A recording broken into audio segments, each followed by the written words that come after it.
Welcome back, everybody. This is episode number 10 of season number 2 of Beyond the Fourth Veil. I'm Robert Johnson. As with me always is my good friend and brother, Darin Laners. He's smiling. He's not talking, though. You're mute this week, maybe? No, I'm not mute. All right. I'm just waiting for you to finish with the intro, my friend. I don't have it. What is this? This is our show. You know what? I'm so used to Greg doing the intro on Meat Acting Part. I've been conditioned like Pavlov's dog. So right. The intro and I salivate. Be silent till I bid you speak. Yeah, right. Darin is too humble. Anyway, so this week we're back, and as we promised, we said we would get back on the ball and start releasing episodes. And we missed our cutoff last week. I was on vacation, and I'm back. And Darin decided not to push the show out because he's awesome. So here we are. We're going to talk tonight about some stuff that has been going on. And I think one of the things that we have been known to do, and what people who are listening and watching the show like about it, is that we're just two passionate dudes who are very real in our approach to some of these things, but we approach it with an open mind. I think I am a believer of extraterrestrial life and visitation. I assume Darin is also. I think I've never really categorically asked you. Yes, I think we went over this in our first episode. You know, I've had several encounters. My dad has encounters. I told you about the dream I had with my dad and the gray alien that may not have been a dream. I've just never opened that can of worms because I really don't know that I want to go down that rabbit hole. Yeah, those things can be super uncomfortable. So the approach that we have is of two people who either believe, or as you know, as my poster says, right, from the X-Files, I want to believe. Darin and I, over the course of several episodes, have talked about things before in such an open and I don't know, I guess I would call it intellectually honest points of view, that we look at things like the Betty and Barney Hill encounter, which was season 2, episode 6, where we looked at it and said, is this real? Was there real credible evidence? And when you looked at all sources, you know, we got a little bit of flack because Darin and I essentially talked about the Travis Walton case, something that I wanted to believe in forever, and Darin convinced me otherwise. You know, I think we came to the conclusion that was definitely a hoax. We talked about Operation High Jump, this thing that is constantly referred to in just about every darn UFO special, you know, about aliens over the Arctic and all these things. And I think Darin and I, in about 15 minutes, dug down and found out that it's really just a hoax stemming from a sort of white supremacist, radical, what do you want to even call it? Like supreme race type thing. Viewpoint, philosophy. I don't know what you call it, but. Yeah, so we've tackled these things quite a bit, and this week is no different. We wanted to get on and had a loose outline, just talking about the news, which people are kind of going nuts over in spurts and days, and then it kind of goes away until we get the next grouping of claims, whether that be UFO sightings or in this case, whistleblowers. So if you've been under a rock, we've had a whistleblower, David Grusch, I think is his name, the UFO whistleblower, essentially. You know what? Just let me pass it over to Darin. want to talk a little bit about this whistleblower? Yeah, so let me look at the date on this article.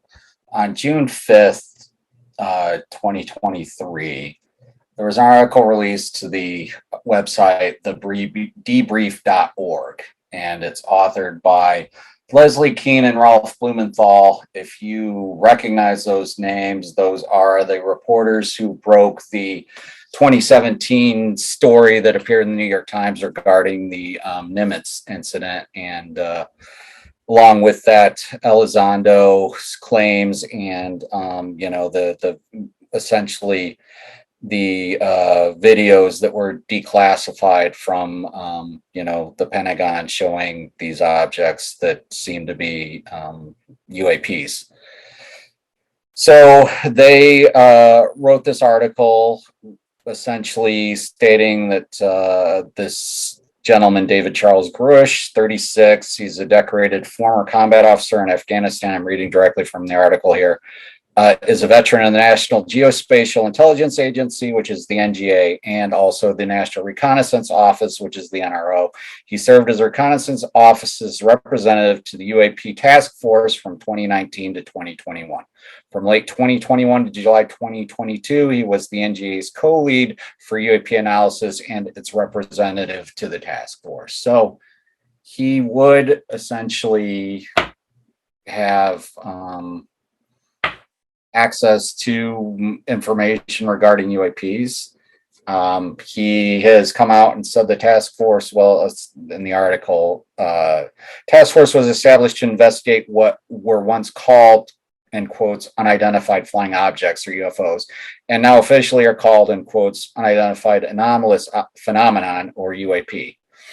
The task force was led by the Department of Navy under the Office of the Undersecretary of Defense for Intelligence and Security. It has been reorganized and expanded into the All-Domain Anomaly Resolution Office to include investigation of objects operating underwater, which, we used to call USOs, or, unidentified submersible or submersed objects. Grusch has said the recoveries of partial fragments through and up to intact vehicles have been made for decades through the present day government, its allies, and defense contractors. Analysis has determined that the objects retrieved are of exotic origin, i.e., and this is in parentheses, non-human intelligent, whether extraterrestrial or unknown origin, based on the vehicle morphologies and material science testing and the possession of unique atomic arrangements and radiological signatures, he said. And so this is wild, right? Because right off the bat, I think what many people are thinking is like, oh, wow, this is crazy because this guy, what is he whistleblowing, right?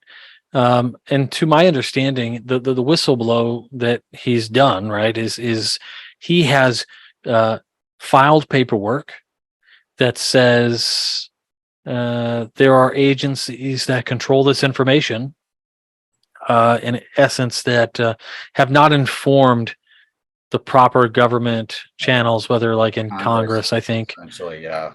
And so this is a breach in protocol and national security.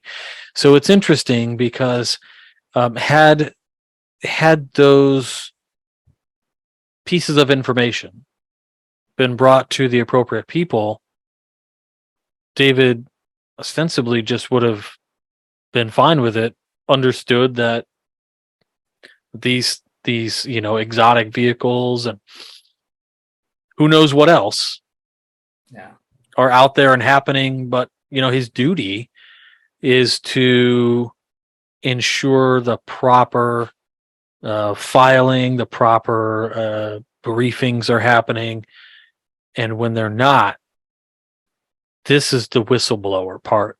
It's not necessarily like, hey, the American public needs to know about UFOs. It was like, hey, these projects are happening and we haven't been following protocol, is what it really sounded like to me. Yeah, so essentially his issue is with there not being any oversight to these projects, essentially. So he filed a complaint with the Intelligence Community Inspector General, whose ICIG is the acronym for that. He's represented by I'm sorry. He said, in filing his complaint, he's represented by a lawyer who served as the original ICIG. So, Grusch says we're not talking about prosaic origins or identities, referencing information he provided Congress in the current ICIG. The material includes intact and partially intact vehicles. In accordance with protocols, Grusch provided the Defense Office of pre-publication and security review at the Department of Defense with the information he intended to disclose to us, meaning the reporters. His on-the-record statements were cleared for open publication on April 4th and 6th in 2023 in documents provided to us. His disclosure and those of non-public witnesses under new protective provisions of the latest defense appropriations bill signal a growing determination by some in government to unravel colossal enigma with national security implications that has bedeviled the military and tantalized the public going back to World War II and beyond. For many decades, the Air Force carried out a disinformation campaign to discredit reported sightings of unexplained objects. Now, with 2 public hearings and many classified briefings under its belt, Congress is pressing for answers. So, yeah, to your point, essentially, I believe, like you said, that his issue is that hey, I have become aware of these projects where we have either recovered material or actual vehicles themselves, and nobody in Congress, there's no oversight to this. So who knows what the vehicles are being used for. There's the argument that potentially, and going back even to, you've read The Day After Roswell by Major Corso, right? Have you read that? I have, yeah. Yeah. So spoiler alert, I kind of don't believe Corso, but yeah, that's fair. My point was going to be, this kind of in a way supports what Corso was saying in the fact that this technology is being farmed out to select companies, and that gives them an advantage in the private sector. For example, and I'm just naming companies here, I have no knowledge, and this is, I'm stating this is hearsay for the record, but say, for example, you have, Northrop Grumman, and I'm trying to think of another big defense contract. like Lockheed Martin. Lockheed Martin, yeah. Okay, so say this material is being given to Lockheed Martin, but not Northrop Grumman, and then Lockheed comes out with this next generation aircraft that's awesome and has all these advanced features, and Northrop Grumman has no access to this material. Essentially it's giving these companies a heads up in the private marketplace, which leads to budget money being spent on these projects, which is, it's not a level playing field for all of the competitors. So yeah, there's a couple things that you've mentioned here. Number one, I want to say that I thought that the best breakdown of David's sort of testimony, where he comes from, and some of the issues about this particular whistleblower, I gotta throw it out to the main man, the godfather of this stuff, is John Greenwald Jr. over at Black Vault. He did an episode 122 where he really dismantled this whole thing, and I don't mean like took it apart. I mean like he broke it down real nice. Yeah. And something that he mentioned, I think, is very interesting and very important, because even myself, I fell for this, right? And this is this thing that says David Grusch cleared his statements with the appropriate organization within the government so that he could go public and not get in trouble. People seem to think that that is like a endorsement or like a truth thing, and it isn't. Right. Like he could just be saying like, Quaker oatmeal granola bars are the worst. Eat more Ovaltine. Eat more Ovaltine. Yeah, and they'd be like, yeah, that doesn't violate national security, so go ahead. And that's all they care about. So that's number one. Number two, you mentioned this idea about how Corso said, hey, we took bits and pieces of these things. For instance, we'll say Velcro, and we brought it to a company who said, hey, check this out. And they were like, oh, that's hot. So let's make it. Do you have any more? And he's like, no, you got to work with this little teeny thing that I'm giving you, because I can't, and then everybody gets a little piece of the elephant, so they don't realize it's an elephant. And everybody's working on it. The only person that is truly gaining any sort of advantage is the person who knows what the puzzle looks like, has the puzzle box, and knows who has all their puzzle pieces. Yeah. And in this case, this is the government, maybe these sort of black ops programs. And one of the reasons, some people have said, why would they give it out to these private companies? And I think a lot of the answer could just be plausible deniability, that the government themselves aren't doing this.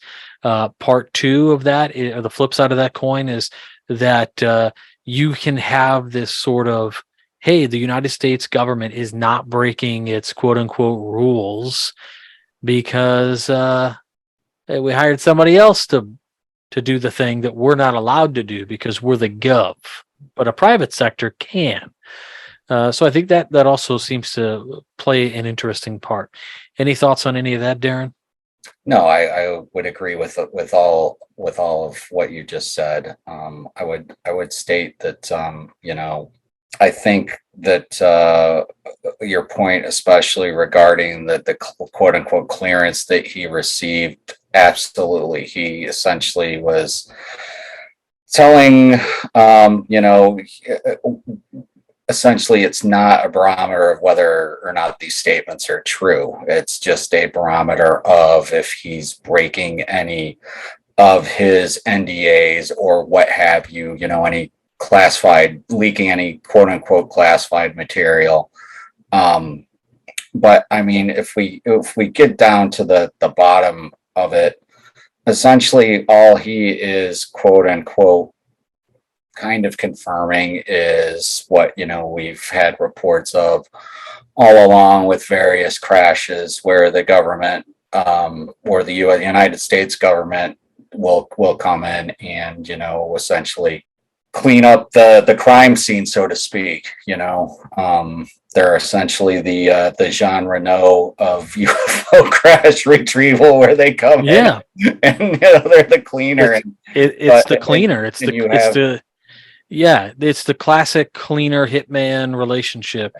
I doubt, though, anybody's out there paying the government in gold John Wick coins for cleaning these things up. I'd like to read just a little bit here from the wiki entry on Grusch's public claims, because I think it's pretty fantastic.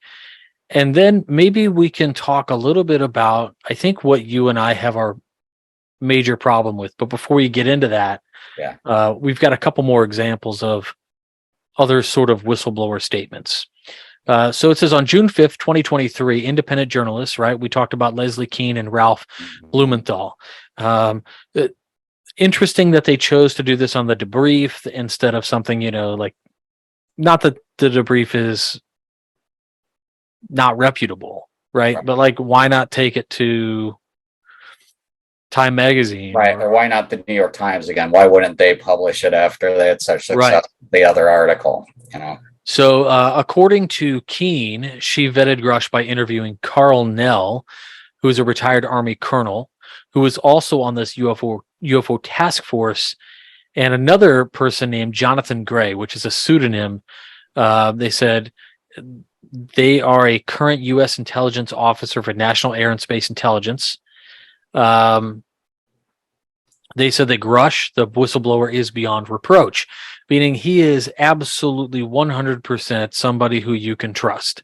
And that may very well be, but if I'm somebody you're going to trust, then you trust what I'm saying is the truth. And what he's saying is like, I heard this, And that's what I'm guaranteeing you, that I heard this. Right. So to go farther, it says Grusch claimed that the United States federal government maintains a highly secretive UFO retrieval program and possesses multiple spacecraft of non-human origin, as well as, and this is the part that just like is wow to me, like super ID4, as well as corpses of deceased pilots. Grusch also claims that there is substantive evidence that white collar crime took place to conceal UFO programs, and that he interviewed officials who said that people had been killed to conceal these programs. So this is a huge problem also, right? Because now you're talking almost like espionage within the within the Americas. And it says, he says, I expressed some concerns to Dr. Kirkpatrick about a year ago. Hello, doggy. Yeah. Actually, no. Let's play this differently. Sasquatch.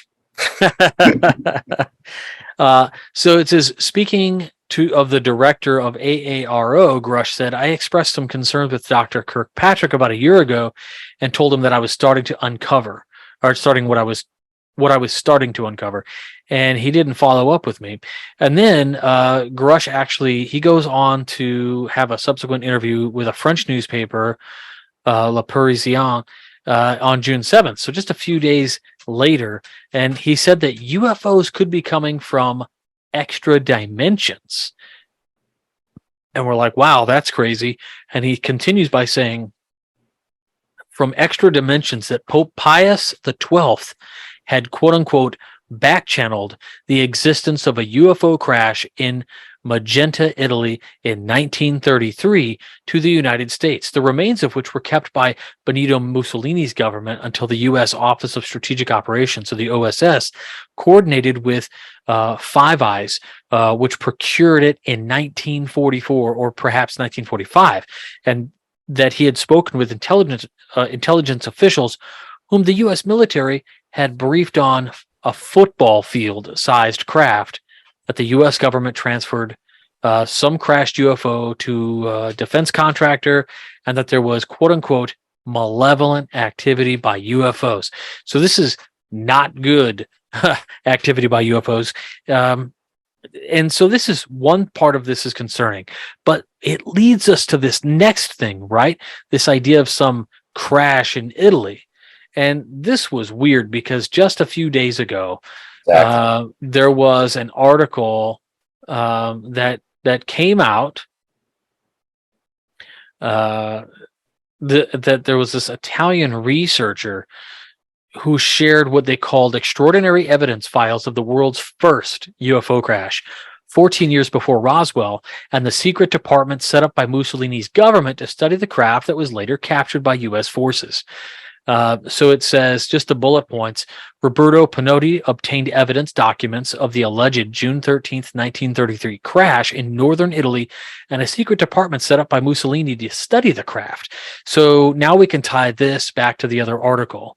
But does that mean that, it's legitimate, or does it mean, oh, neat, Grusch laid a framework for potentially even more, I guess, what do you want to call it? Like disinformation. More disinformation.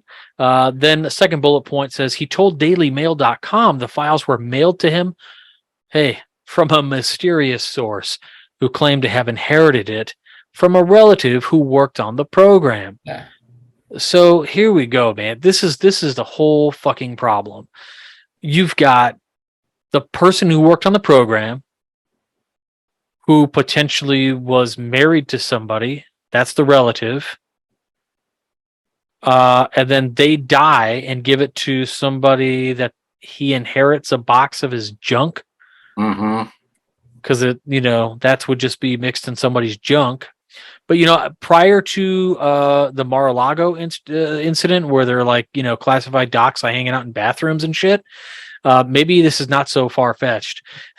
But then that person, whoever inherited it, then shoots it over to somebody else who is the mystery source, or perhaps they are the mystery source, and they mail it to this guy Roberto Pinotti. And who is Roberto Pinotti, right? This comes down to he's just an Italian researcher who has studied UFO crashes and things. But I feel like this is like, hey, who's Pepe Silva, right? Yeah. Who's Roberto Pinotti? Who is these people that it's always, Right. what is it? 6 degrees of Kevin Bacon? Like Pretty much. I will say though, and I just recently learned of this with current whistleblower, that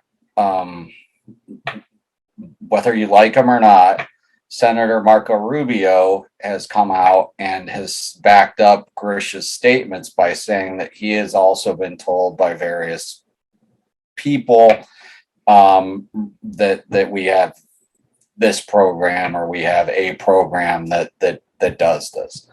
You also have, I'll call it circumstantial evidence of essentially this repeat of the story of, where there's a crash of an unknown object, not even, in this country and other countries, even where there are stories of our government coming in and taking these craft. There's a well-known case in Mexico where essentially Mexican government went to recover a UFO, and something happened, and the crew, the people that were sent, all perished. And then the U.S. came, and you can Google it. I'm sure you'll find the story again. But all of these, the problem, and I think we're going to get to it, and I'll just pop the cork right now. That the problem with these things is, it's third person. It's not the people. It's not the guy who's heading this crash retrieval team or project or whatever coming out and saying, I have been involved. I have personally seen. It's essentially, a guy who knows another guy told me that we have this program. And I think that's where a lot of this kind of is hard to believe. And not that I don't think that this gentleman's credentials are valid. I believe that they are, looking at, all the places that he worked. If he was, in that type of arena, and that was a specialty, then I'm sure he may have crossed paths with some people that may have told him some things. I think that, there's one thing that this Jonathan Gray says that we need to also take into consideration here. And he says the non-human intelligence phenomenon is real. We are not alone. Retrievals of this kind are not limited to the United States. This is a global phenomenon, and yet a global solution continues to elude us, meaning that this is happening all over the world, and that there are other governments, let's face it, Russia, China, the people that we claim are our enemies, that are researching the same stuff as well.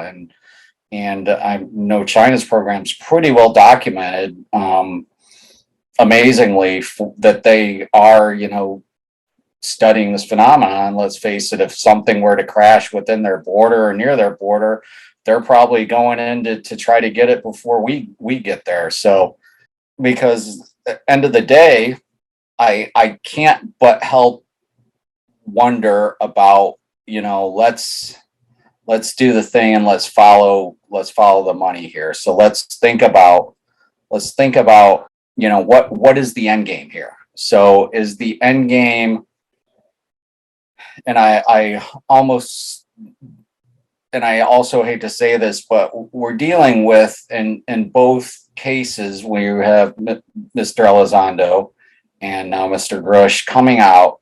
They're both ex-intelligence officers, and especially in Elizondo's case, he was counterintelligence. So he specialized in essentially trying to spin a story a certain way in order for it to be believed by our enemies, right? So if you wanted to think about it from a, whole view, what is the end game with this disclosure? Because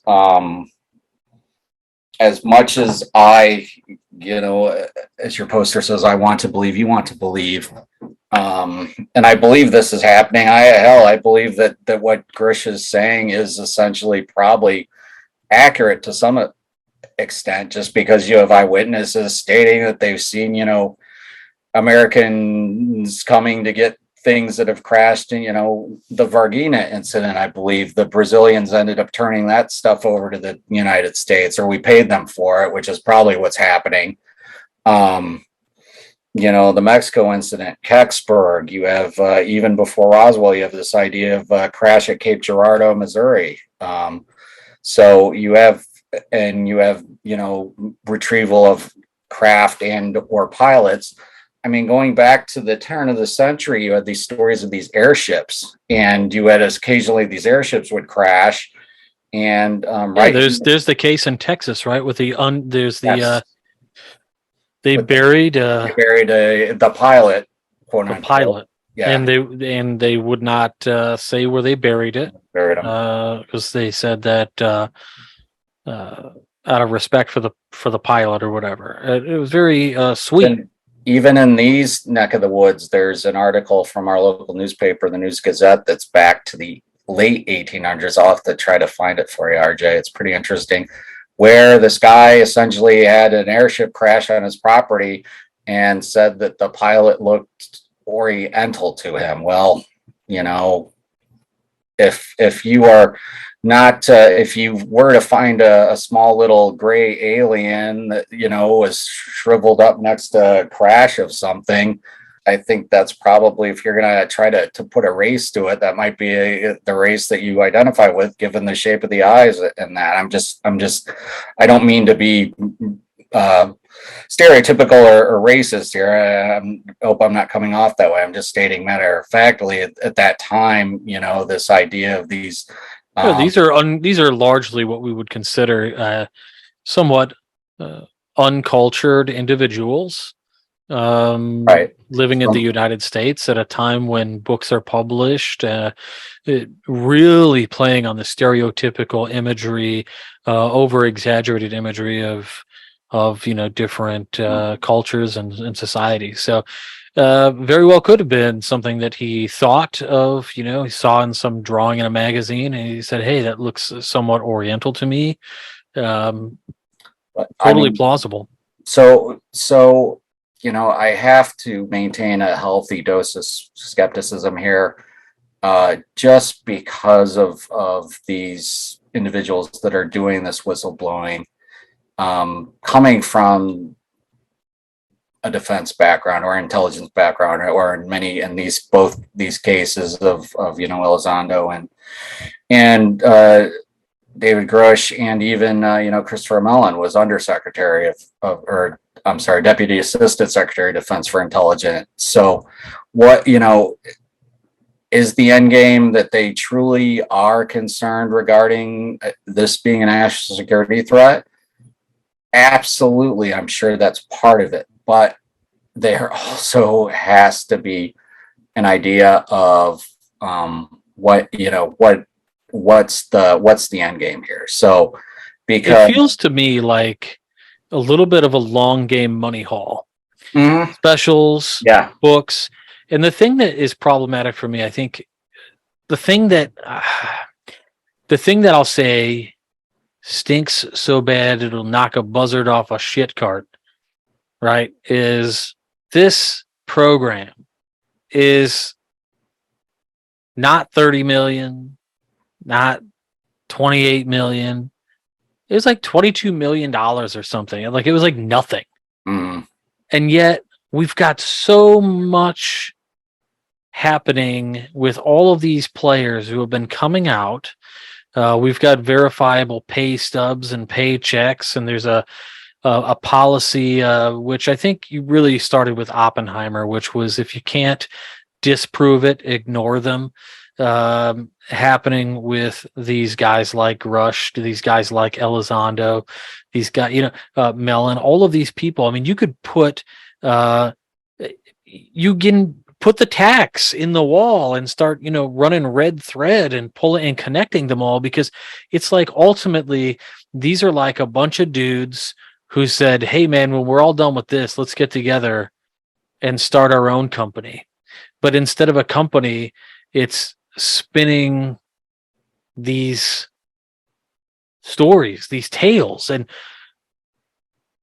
are we just lapping it up? Like, is there enough like inaction by the government to allow these guys, or is there enough sort of leeway to allow these guys to do whatever they want, say whatever they want, and know that they can't get in trouble? Like, what's the actual deal? And of course there are some things that are bolstering their claims. The videos that have been released, both whether they were declassified or not, or leaked. Of course, we got like senators who feel that this is, a real deal thing. And I'll be honest, like, aside from being in the heart of it, I mean, it just feels kind of like, is this just another, is this like the overarching like story segment for an episode of the X-Files? Yeah, where's Scully at to, lend her skeptical scientific mind to Mulder's infatuation, being just, a purely a believer, not having rushing in fully into every scenario where the paranormal's involved. I think that end of the day, there's a couple of things at play here. I think that, is Grusch telling the truth? I believe that he's telling a truth. I don't know if it's the truth, but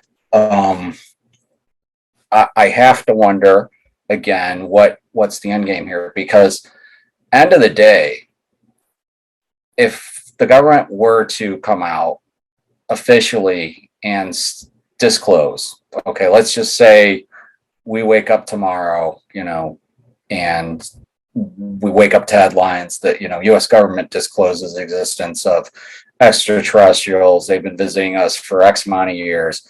There's nothing we can do about them. Their technology far surpasses ours. And they just kind of leave it at that. It opens a big can of worms, right? Because you have associated with this, and I think this goes back to your idea of this idea of them being malevolent, is the abduction phenomenon. And I think that you have to, it's not something that you can separate easily from the UFO phenomenon, because in the abduction phenomenon, people are being abducted, brought aboard these craft, are being essentially experimented with as if they were lab animals. Their memories being wiped, they're being able to be programmed essentially, which tells me that whatever we're dealing with has the ability or technology to essentially control the human mind. So when you have, if we're dealing with a entity or series of entities, depending on who you believe, because many people think there are multiple, entities coming to visit us, and that probably is correct given the difference of all the craft that is being seen, unless much like we have different types of cars, maybe there are different types of UFOs. We don't know, or even, put it in military terms, we have, different types of fighters that have different roles, bombers that have different roles. So essentially, if you are intelligence millions of years more advanced than we are, just to throw a timeline on it, I don't know if that's accurate or not. It could be 100,000 years, 1,000 years. I don't know. But we're just going to say 1 million just because it's a big number. And you have this type of intelligence, and we've recovered not only them, but we've recovered their technology, and we're trying to essentially back engineer it, because why wouldn't we be trying to take this stuff apart? That's a lot to swallow, because it essentially destabilizes private industry, especially the energy industry, because you essentially have these craft that are using tremendous amounts of energy to perform maneuvers in that, and they're not using fossil fuel. It's some sort of alternate fuel, if you want to believe Lazar. And I have to say, honestly, and I never thought I'd say this, but what Grusch is saying would lend some credence to what Lazar said about, S4 and all that stuff. So, Sorry, I was coughing because I couldn't believe you just said that. I know. But it does kind of back up Lazar's story a little bit. I still think Lazar has exaggerated a lot, but that's probably another episode altogether, us breaking that down. Or I think we may have already discussed him a little bit, but at end of the day, you have, let's just say you have issues with, okay, well, if these guys have been visiting us and they've been visiting us for as long as we know, then you start to say, okay, is Childress and Giorgio and all the Ancient Alien guys, are there, and Eric von Däniken and the Ancient Astronaut, Ancient Alien theory, it lends credence to that potentially, that we are just maybe a genetic experiment of these advanced beings. Prometheus. That they've been visiting us, and we've interpreted their visits as being, angels, etc., etc., etc., demons, jinn, fairies, whatever you want to, fae folk, whatever you want to call it.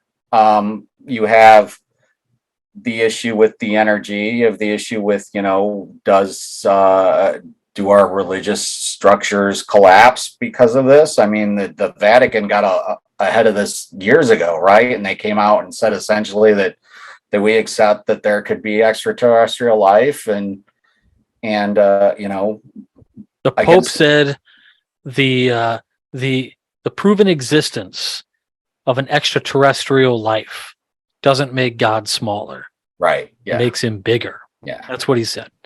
So, I mean, you have this idea that, okay, we have a section of our populace that's being kidnapped at will, multiple times. Some of these women are being, impregnated, and then they lose the fetus, or the fetus is being removed. And so we've got our population that's being violated. These things can essentially, take any of our weapon systems offline, so we have no defense against them. It just opens this colossal can of worms. So why disclosure at this point? Why this long game maybe of disclosure? My thought, honestly, is that essentially we have seen, I think, especially with Russia's military's performance in the Ukraine, that and we've had this proven again, time and time again, even with the two Gulf wars, that the equipment that they had that was Russian equipment was essentially junk. And I'm not going to even comment on the Chinese military, but that we, our quote unquote adversaries our adversarial relationships with these people aren't as probably adversarial as one would think. So if I'm a defense person, how am I going to get money, to fund my programs, to do what to keep my programs intact? Well, I think a lot of it just comes down to fund me we're still using capitalism. It behooves all of us to sort of understand what these technologies and these things are, take what we can use, and like sort of separate the sauce from from the Salisbury steak or something. Let like they can have the sauce. They can't have this meat though. Like Right. like you can take bits and pieces of these technologies that essentially would not harm the financial systems of the world that really hold everything in what they call a delicate balance, but what is actually, uh, probably 50 or so scales that all have various weights on them, keeping them somewhat balanced. And everything is connected to everything else. I always remember that speech, the world is a business, Mr. Beale. But something that I thought was interesting from responses from what the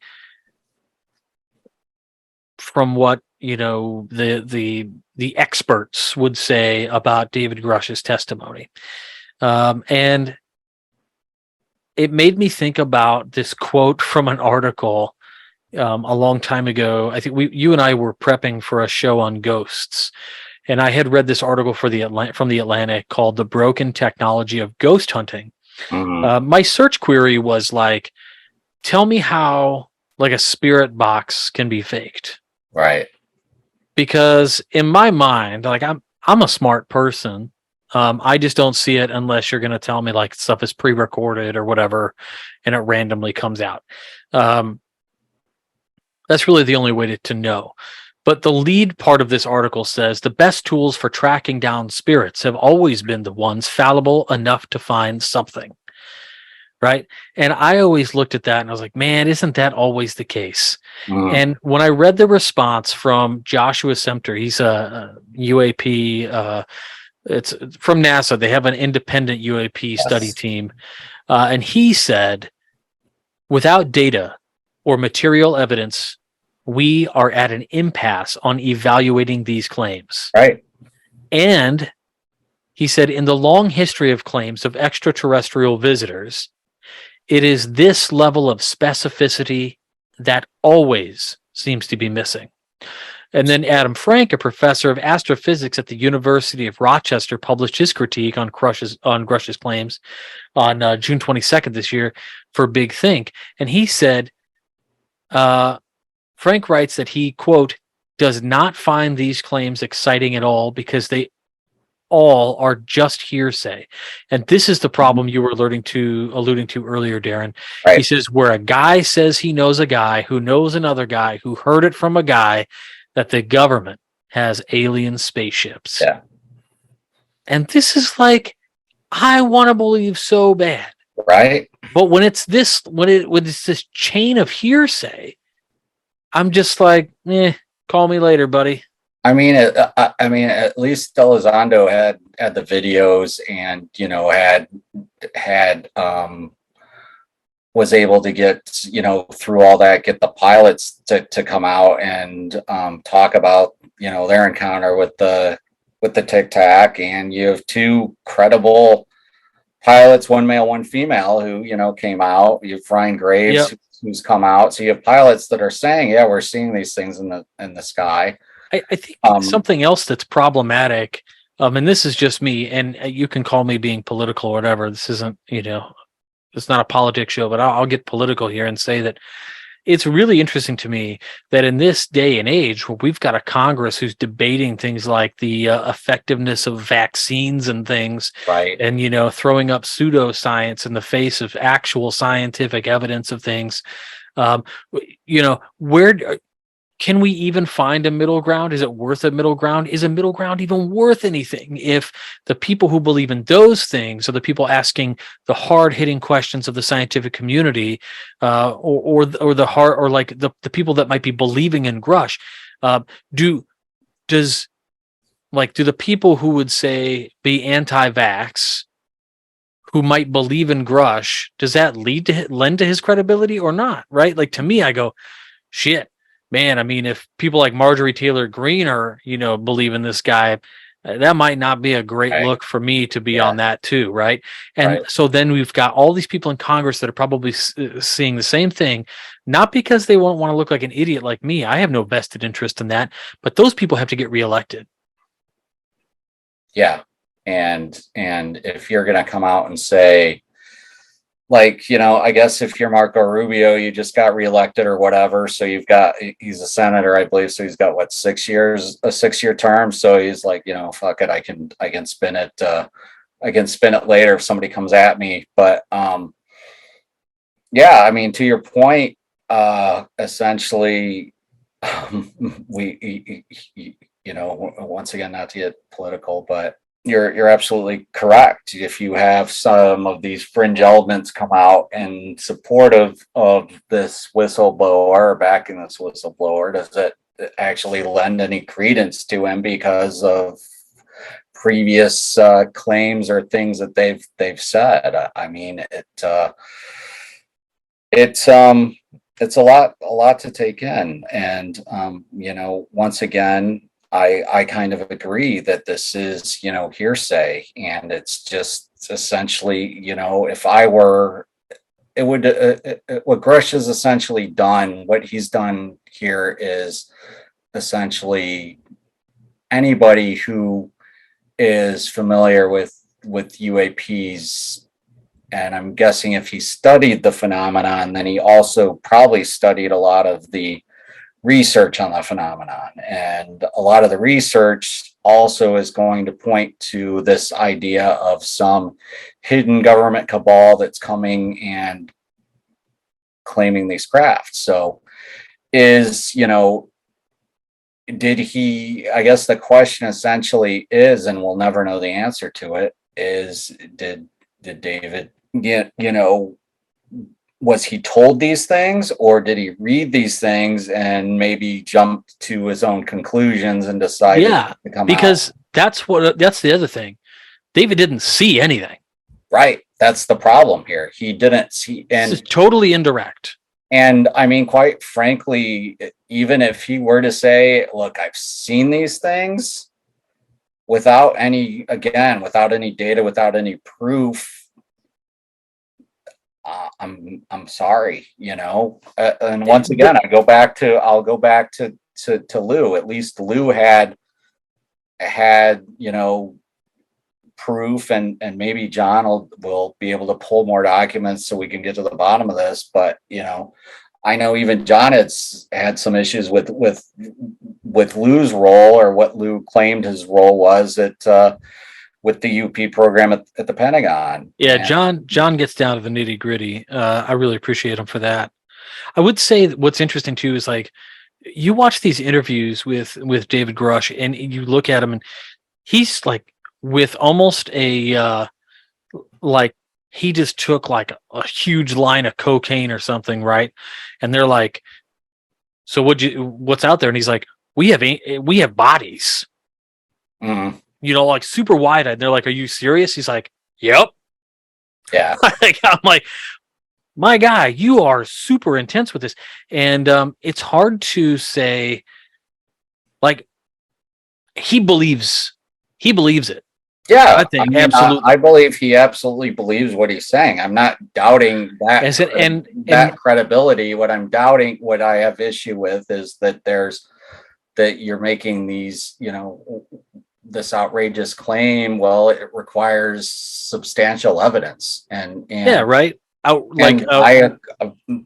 look, I'll be the first one that hopes I'm proven wrong, and hopes that maybe the government does, they get the General Accounting Office involved or whatever, and get to the bottom of this, and lo and behold, they find out that we do have, crashed UFOs at S4, and they're showing them on the 5:30 news. And then even then, given quite frankly, even then, given the level of, what AI is now capable of, you almost have to think to yourself, they would have to not only disclose this, but put these things in like the Smithsonian Air and Space Museum, so you could go and see them personally. You know what I mean? Yeah, because what's real Even anymore? now, what's, that's the question of what is reality, given what, to your point, the discussion we had prior to recording regarding, you saying the deep fake technology in the new Indiana Jones film. Sorry, spoiler alert if you've not seen it like me, They but de-age him, and it looks pretty darn good, you guys. so if they're capable of this stuff,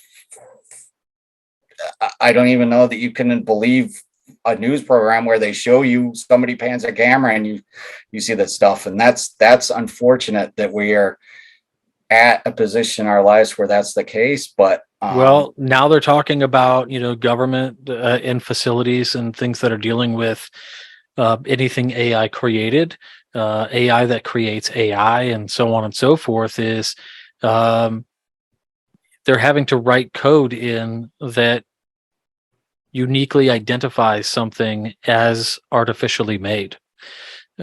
So this is the beginning of us having to somehow serialize the human experience, because we won't know what is actually generally organic and not, and created by the mind of man or created by the mind of artificial intelligence. And at what point will artificial intelligence just become synonymous with intelligence?